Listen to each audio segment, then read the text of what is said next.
Hello students, welcome back. बच्चे, ये है एनपीओ की ऑब्जेक्टिव टाइप क्वेश्चंस का पार्ट नंबर 2।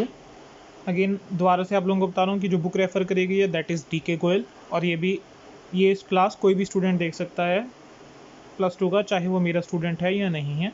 जो मेरे स्टूडेंट्स हैं उनको ये क्लास एप्लीकेशन में भी मिल जाएगी, और बाकियों के लिए मैं ये अपलोड कर दूँगा यूट्यूब पे भी। चलिए बेटा बेटा हम दो टाइप के क्वेश्चंस कर चुके हैं, true false and fill in the blanks. Start करते हैं मैचिंग क्वेश्चन से, यानी मैच द फॉलोइंग से। Match the following items in NPO, in not for profit organization. It is a summary of the cash transactions. बेटा summary को cash transaction क्या होती है? रिसिप्ट और पेमेंट अकाउंट। ठीक है, तो 1 के साथ आपका मैच क्या होगा? C होगा। It is like profit and loss account, और प्रॉफिट एंड लॉस अकाउंट की तरह क्या होता है? Income expenditure. तो मैंने सिर्फ इसको डिस्कस कर लिया, मैं मार्किंग कोई नहीं कर रहा, मैंने डिस्कस कर लिया। ठीक है, next, match the following items in NPO। Receipt and payment account is a, receipt and payment account क्या है बेटा? रेल अकाउंट होता है। Receipt and payment account is a rail account. मैं ऐसा करता हूँ, इसके आगे लिख देता हूँ, या हम इस तरह से कर देते हैं। फर्स्ट का आंसर क्या है बेटा? डी। फर्स्ट का आंसर क्या है? D. Receipt and payment account records transactions of. Receipt और पेमेंट अकाउंट के अंदर कैपिटल नेचर और रेवेन्यू नेचर बेटा दोनों टाइप की ये ट्रांजेक्शन आती है। तो इसके आगे मैं यहाँ पे लिख देता हूँ C. In receipt and payment account all the transactions are recorded on. Cash basis के ऊपर बेटा रिकॉर्ड करी जाती है, तो ये आ गया A. In receipt and payment account no adjustments are made for. बेटा नॉन कैश आइटम्स के लिए कोई भी एडजस्टमेंट नहीं करी जाती है, तो इसका आंसर क्या आ गया? बी आ गया। ठीक है, हम इस तरह से कर देते हैं। चलो मैं डी भी यहाँ पर ही लिख देता हूँ, ये आ गया बेटा डी। चलिए question number 3, match the following items in NPO। Receipt and payment account is a sum profit organisation, summary of cash book, not for profit organisation. बेटा सबसे रेलिवेंट क्या है? समरी ऑफ कैश बुक किया है, तो ये लिख दिया मैंने B. Receipt and payment account is prepared for, not for profit organisation के लिए बनाया जाता है बेटा। Income and expenditure account is prepared for,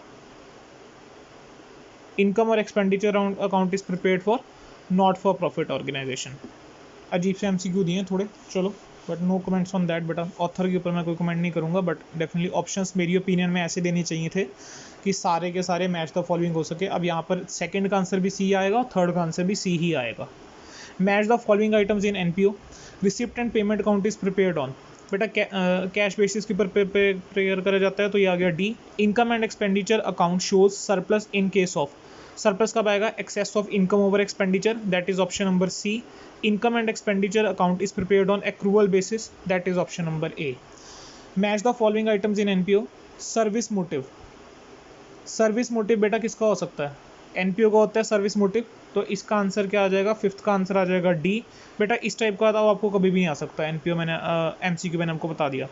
accrued interest, मुझे तो एक्रूड इंटरेस्ट जो है वो किस तरफ आएगा? एक्रूड इंटरेस्ट जो होता है बेटा एसेट होता है, तो एसेट साइड के अंदर आएगा sir. Subscription received in advance, subscription जो एडवांस में मिल गई वो लाइबिलिटी कहलाती है, तो बेटा इसका ऑप्शन होना चाहिए सी। और प्रॉफिट मोटिव होता है, ये मैंने इसके लिए लिखा है, थर्ड के लिए सी लिखा है, और फोर्थ का आ जाएगा बेटा B, that is profit earning organisation. ठीक है, चलिए बेटा नेक्स्ट चलते हैं। Match the following items in case of NPO। Receipt and payment account shows, receipt और payment account does not shows. बेटा रिसिप्ट और पेमेंट अकाउंट में कैश इन हैंड आता है, कैश एट बैंक आता है। Excess of income over expenditure क्या receipt payment में आता है? या ना तो ए आता है ना सी आता है, यानी इसके आंसर दो बन जाते हैं बेटा। इसका आंसर बनेगा A and C. Sorry, receipt and payment account shows लिखा था बेटा, देख लो हमने क्वेश्चन को ध्यान से नहीं पढ़ा। इसका आ जाएगा ए एंड सी, एंड इसका आ जाएगा बेटा B and D. Sorry, my mistake. ठीक है, क्वेश्चन को ध्यान से पढ़ना है। ऊपर लिखा था शोज, शो क्या क्या करेगा? कैश इन हैंड और कैश एट बैंक शो करेगा, और डज नॉट शो के अंदर क्या आ जाएगा? A and C. I hope clear है बेटा। Match the following items in NPO। How are the not for profit organisation organised? How are not for profit organisations manage? बेटा ऑर्गेनाइज कैसे करे जाते हैं? शेयर होल्डर्स होते हैं NPO के अंदर? नहीं होते, शेयर होल्डर्स तो होते नहीं है NPO के अंदर। सोसाइटीज़ की फॉर्म में बनाए जाते हैं, तो इसका आंसर मैं कह सकता हूँ कि ऑर्गेनाइज कैसे होते हैं? In the form of society. लेकिन मैनेज कौन करता है? मैनेज होती है बेटा वो कमिटीज़ करती हैं, पार्टनर्स नहीं होते, तो इसका आंसर आ जाएगा डी। ठीक है, चलिए match the following items in NPO। Surplus is excess of income over expenditure, that is option C. Deficit is excess of expenditure over income. That is option A. Opening capital fund is excess of assets over liabilities आना चाहिए, excess of assets over liability आना चाहिए, ठीक है, क्योंकि हम asset side निकालते हैं, लाइबिलिटीज लिखते हैं, जो डिफरेंस होता है उसको हम क्या बोल देते हैं, that is opening capital fund. तो थर्ड का आंसर आपका आ जाएगा option number D. Question number 9, donation for building, specific donation है, लाइबिलिटी साइड में जाना चाहिए बैलेंस शीट के, ठीक है, तो liability side of closing balance sheet, तो ए इसके आगे मैं लिख सकता हूँ, this is option number D. Arrear of subscription eight the beginning of the year, यानी subscription outstanding at the beginning of the year, और subscription outstanding at the beginning of year क्या है, सेकेंड का आंसर सोचेंगे बेटा क्या होगा, subscription outstanding, liability है मेरी, तो लाइबिलिटी साइड में जाना चाहिए, subscription outstanding at the beginning of the year. तो इसको मैं कहाँ पर दिखाऊंगा, बिगिनिंग ऑफ द ईयर लिखा हुआ ना, लाइबिलिटी है, बैलेंस शीट के अंदर आएगा ओपनिंग की, opening balance sheet liability side. क्या मुझे ऑप्शन के अंदर कहीं पर opening balance sheet liability side लिखा हुआ मिल रहा है, नहीं मिल रहा, तो हमें फिर दूसरा ऑप्शन चूज करना पड़ेगा।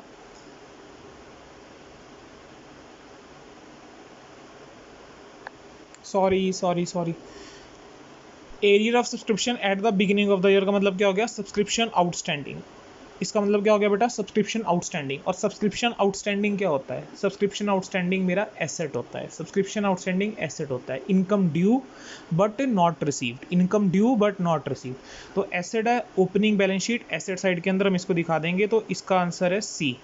एंडाउनमेंट फंड, एंडाउनमेंट फंड बेटा क्या आता है, लाइबिलिटी साइड्स के अंदर आता है, एंडाउनमेंट फंड लाइबिलिटी होता है, तो ये जाएगा क्लोजिंग बैलेंस शीट के अंदर।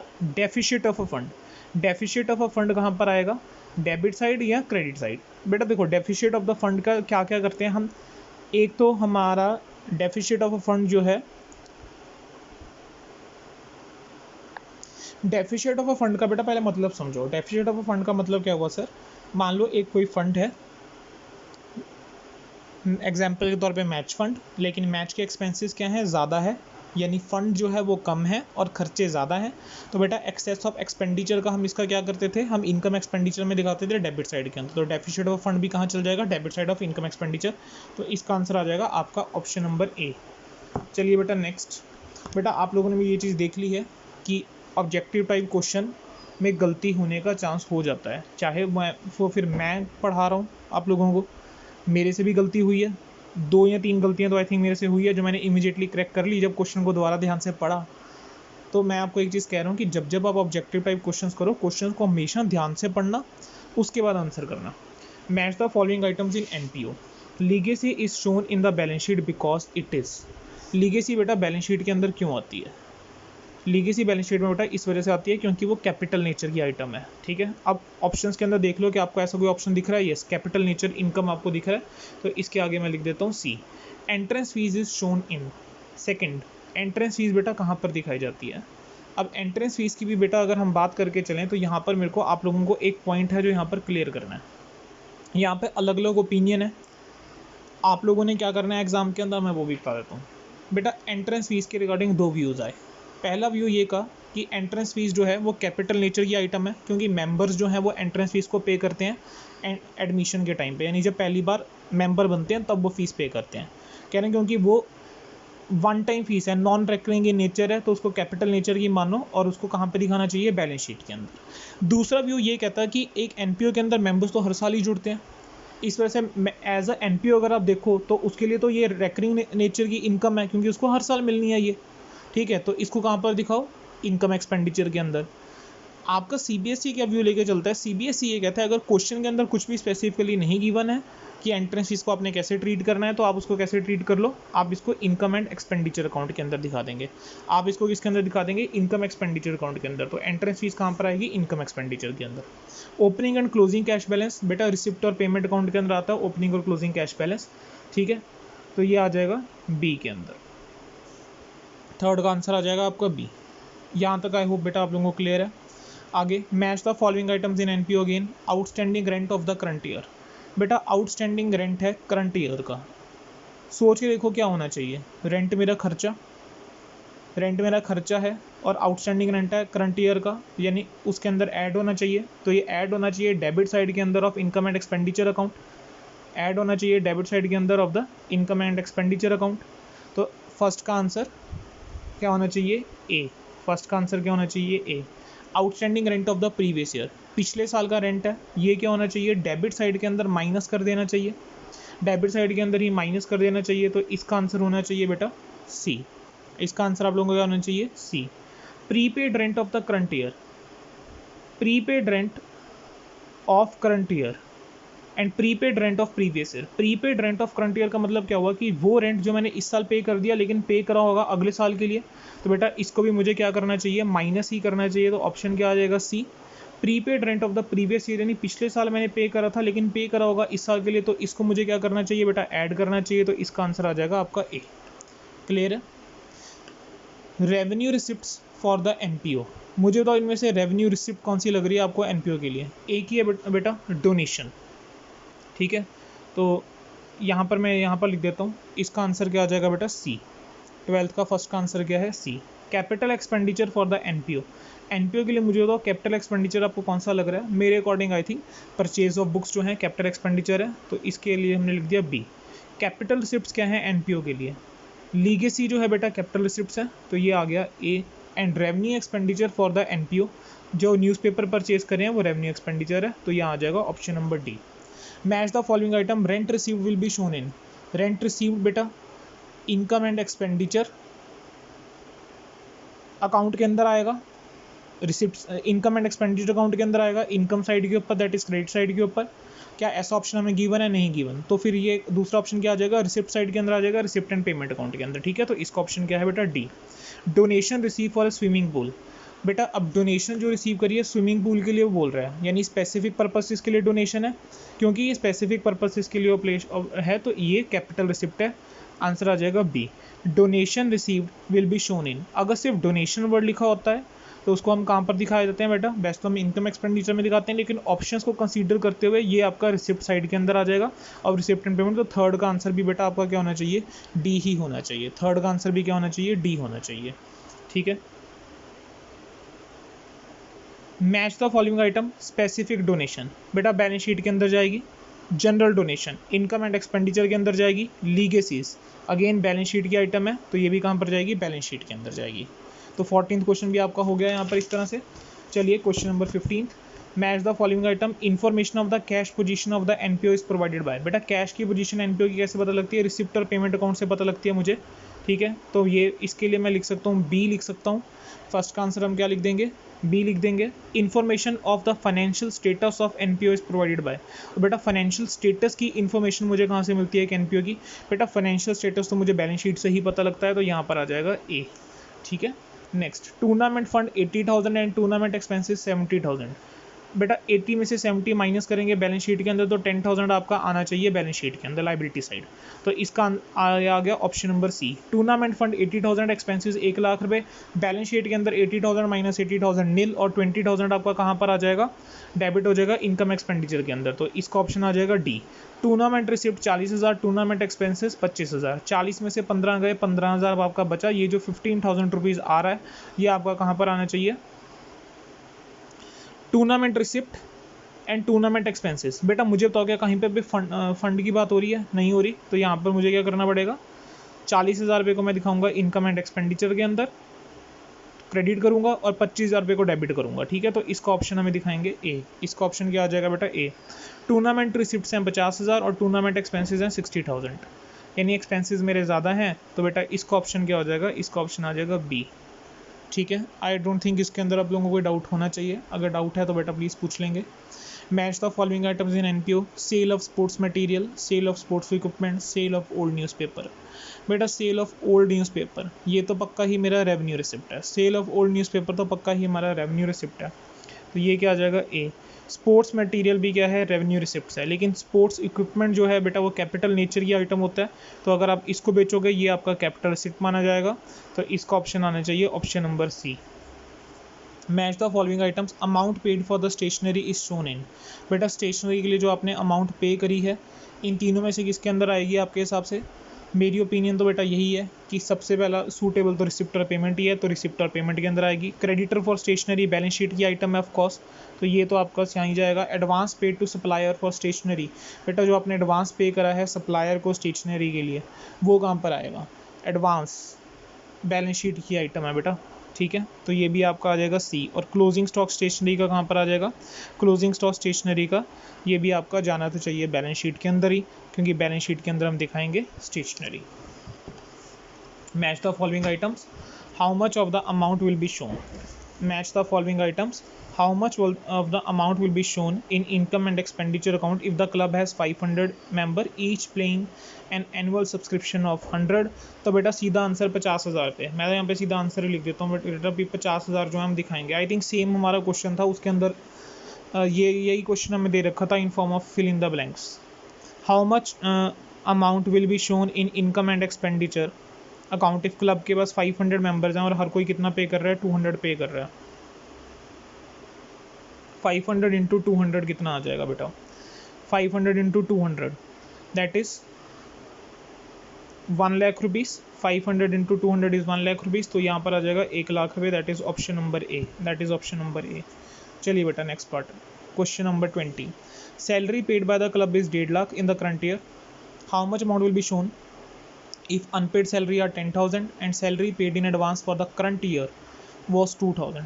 बेटा 1.5 लाख मैंने पे करे हैं, अनपेड कितना है 10,000, आउटस्टैंडिंग है यानी सैलरी आउटस्टैंडिंग, तो मुझे इस 10,000 को तो ऐड करना चाहिए। तो 1,50,000 प्लस 10,000 इज़ 1,60,000। ठीक है, चलो मैं ऐसा करता हूँ, इसको इसके सामने सॉल्व कर देता हूँ। 1.5 लाख रुपये की सैलरी मुझे देनी है, आउटस्टैंडिंग कितनी है 10,000, तो ये आ जाएगा 1,60,000। और 1,60,000 मुझे माइनस करना पड़ेगा 2,000, क्योंकि ये एडवांस में पे कर दी है फॉर द करंट ईयर, ये एडवांस में पे कर दी है फॉर द करंट ईयर। तो 2,000 को मुझे क्या करना पड़ेगा, माइनस करना पड़ेगा। तो मेरे पास आंसर कितना आ जाएगा बेटा, 1,58,000 का मेरे पास आंसर आ जाएगा। तो इसका आंसर है option number B. Salary paid by the club is 1,50,000। चलिए यहाँ पे कर देता हूँ मैं, 1,50,000 सैलरी है मेरी। कह रहे हैं कितना शो करेंगे इनकम एक्सपेंडिचर में, अगर अनपेड 7,000 है तो 7,000 जो है unpaid for the previous year है। 7,000 अगर प्रीवियस ईयर के लिए अनपेड थी and salary paid in advance for the current year is 2,000। बेटा क्वेश्चन को ध्यान से नहीं पढ़ोगे तो गलती कर बैठोगे, ठीक है, ध्यान से पढ़ो क्वेश्चन को। 7,000 जो था पिछले साल का अनपेड था, यानी इस बार तो पे कर दिया होगा ना, यानी इस 1.5 लाख में 7,000 तो पहले यही पे हुआ होगा। 7,000 में माइनस कर देता हूँ, बचा कितना 1,43,000। और कह रहे हैं कि आपने salary paid in advance for the current year कितना है 2,000 है, 2,000 और माइनस हो जाएगा, तो आपका यहाँ पर कितना आ जाएगा बेटा 1,41,000।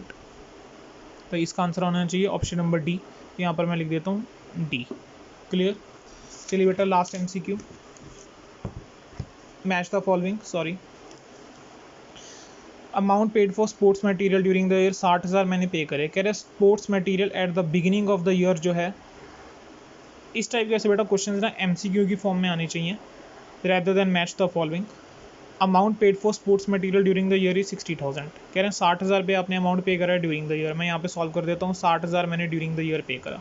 Stock of sports material at the beginning of the year and at the end of year given है, और क्रेडिटर्स भी बता रहा है eight the beginning and at the end of year.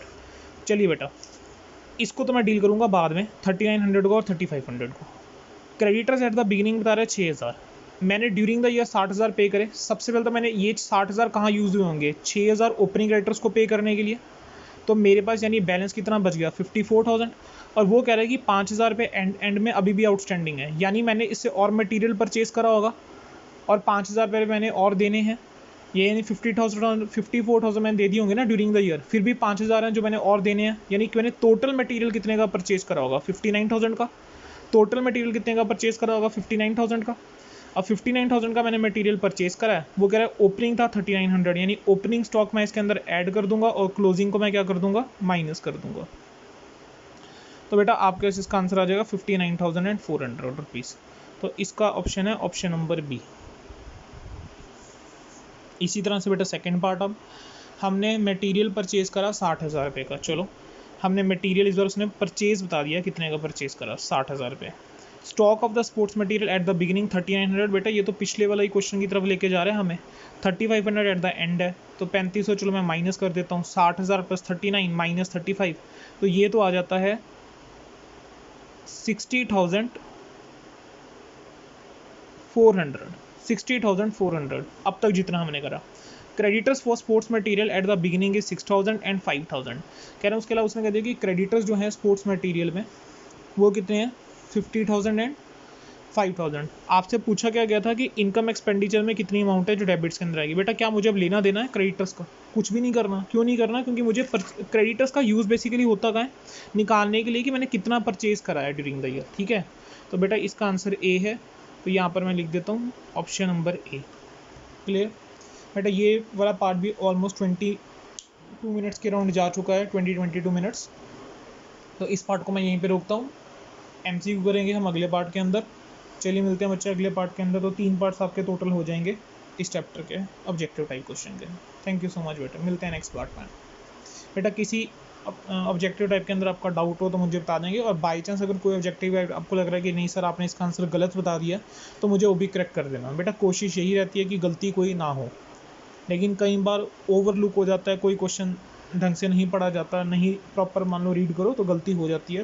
और मुझसे 2-3 गलतियाँ हुई हैं ऑफकोर्स ऑब्जेक्टिव कराते टाइम, उसके लिए आई अपोलोजाइज़।